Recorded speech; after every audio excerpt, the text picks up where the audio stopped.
에릭 와인스타인이라는 인물은 굉장히 흥미로운 사람입니다. 하버드에서 수리물리학 박사학위를 받고 옥스퍼드에서 수학교수로 지낸 후 현재는 세계적인 금융 컨설팅 회사 틸 캐피탈의 전무이사로 일하고 있는 그는 단순히 수학자나 금융 전문가로서의 업적뿐만 아니라 신조어를 만들어내고 사회적 담론을 형성하는 데에도 큰 영향력을 미치고 있습니다. 에릭은 이렇게 말합니다. 다수의 의견을 따를 때는 조심해야 한다. 그는 많은 사람들이 합의한 의견에는 함정이 있을 가능성이 높다고 경고해요. 왜냐하면 인간은 절대적으로 명확한 상황이나 생존의 위협이 있는 경우가 아니라면 높은 수준의 합의에 도달하기 어렵기 때문이라는 거죠. 여기서 우리는 다수의 의견을 맹목적으로 따르는 것이 얼마나 위험할 수 있는지 깨닫게 됩니다. 여기서 저는 이런 생각을 해봅니다. 정말로 우리가 믿고 따르는 생각들이 우리의 생각인지 아니면 무의식적으로 타인의 의견을 따라가고 있는 것인지 한 번쯤은 점검해 볼 필요가 있지 않을까요? 인터넷을 보면 얼마나 많은 집단들이 근거 없는 믿음을 쫓아다니는지 쉽게 알 수 있습니다. 그래서 에릭은 사람들이 절대 말하거나 생각할 수 없는 것은 무엇인가? 라는 질문을 스스로에게 던지라고 조언합니다. 이 질문은 우리에게 새로운 시각을 열어주는 열쇠가 될 수 있죠. 에릭의 이러한 통찰은 역사적으로도 많은 혁신가들이 생각지 못했던 아이디어를 현실로 만들어낸 사례와 일맥상통합니다. 예를 들어 바퀴 달린 여행 가방을 발명한 로버트 플레스나 배면뛰기 기술로 높이뛰기 종목에서 금메달을 딴 딕 포스버리와 같은 사람들 말이죠. 이들은 모두 기존의 틀을 깨고 새로운 길을 개척한 인물들입니다. 또한 에릭은 다수가 합의한 결과물 중 형편없는 것들에서 혁신이 탄생한다고 말합니다. 이것은 우리가 흔히 보는 일상적인 물건들이나 시스템 속에서 개선의 여지를 찾아내는데 중요한 힌트가 될 수 있습니다. 예를 들어 에릭은 우산의 디자인이 너무나 평범하다고 생각한다면 종이접기 기술을 응용해보는 것이 어떨까 제안합니다.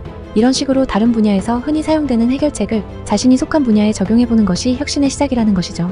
그렇다면 에릭이 말한 신조어의 중요성에 대해서도 짚고 넘어가야겠죠. 그는 언어의 힘을 강조하며 새로운 단어를 만들어내는 능력이 탁월한 기술과 서비스를 가진 사람보다 더 큰 영향력을 발휘할 수 있다고 말합니다. 신조어는 단순한 단어가 아니라 그 자체로 사람들의 관심을 끌고 특정한 메시지를 전달하며 때로는 사회적 담론을 형성하는 강력한 도구가 될 수 있습니다. 여기서 우리는 언어의 중요성을 다시 한번 생각해보게 됩니다. 우리가 일상적으로 사용하는 단어들이나 표현들이 얼마나 큰 힘을 가지고 있는지, 그리고 새로운 언어를 만들어내는 것이 얼마나 중요한지 말이죠.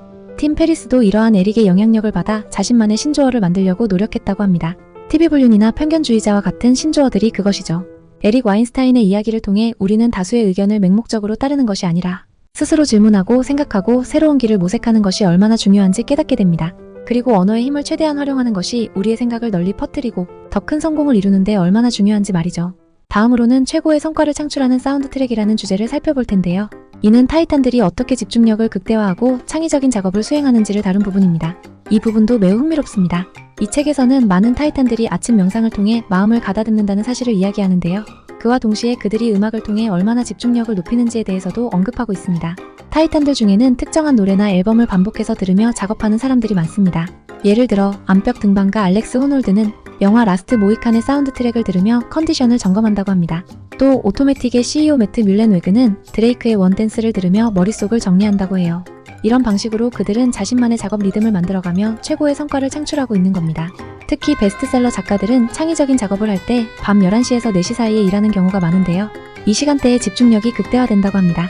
이들은 같은 영화와 음악을 반복해서 듣는 습관을 가지고 있으며 그 과정에서 얻는 안정감과 영감이 그들의 창의성을 자극한다고 해요. 이 점에서 우리는 자신만의 사운드 트랙을 찾아보는 것이 얼마나 중요한지 생각해 볼 수 있습니다. 단순한 습관처럼 보일 수 있지만 그 속에서 우리는 집중력과 창의력을 극대화할 수 있는 방법을 발견할 수 있을 겁니다. 여러분도 자신만의 작업 음악이나 영화를 찾아보세요. 그것이 100명의 친구보다 더 좋은 파트너가 될 수 있을 겁니다. 오늘의 리뷰를 마무리하며 타이탄의 도구들이 우리에게 주는 교훈은 단순히 성공적인 사람들의 습관을 따라하라는 것이 아닙니다. 오히려 그들의 사고방식과 자신만의 방법을 찾아가는 과정을 배워야 한다는 것이죠. 오늘 영상이 마음에 드셨다면 구독과 좋아요 부탁드립니다.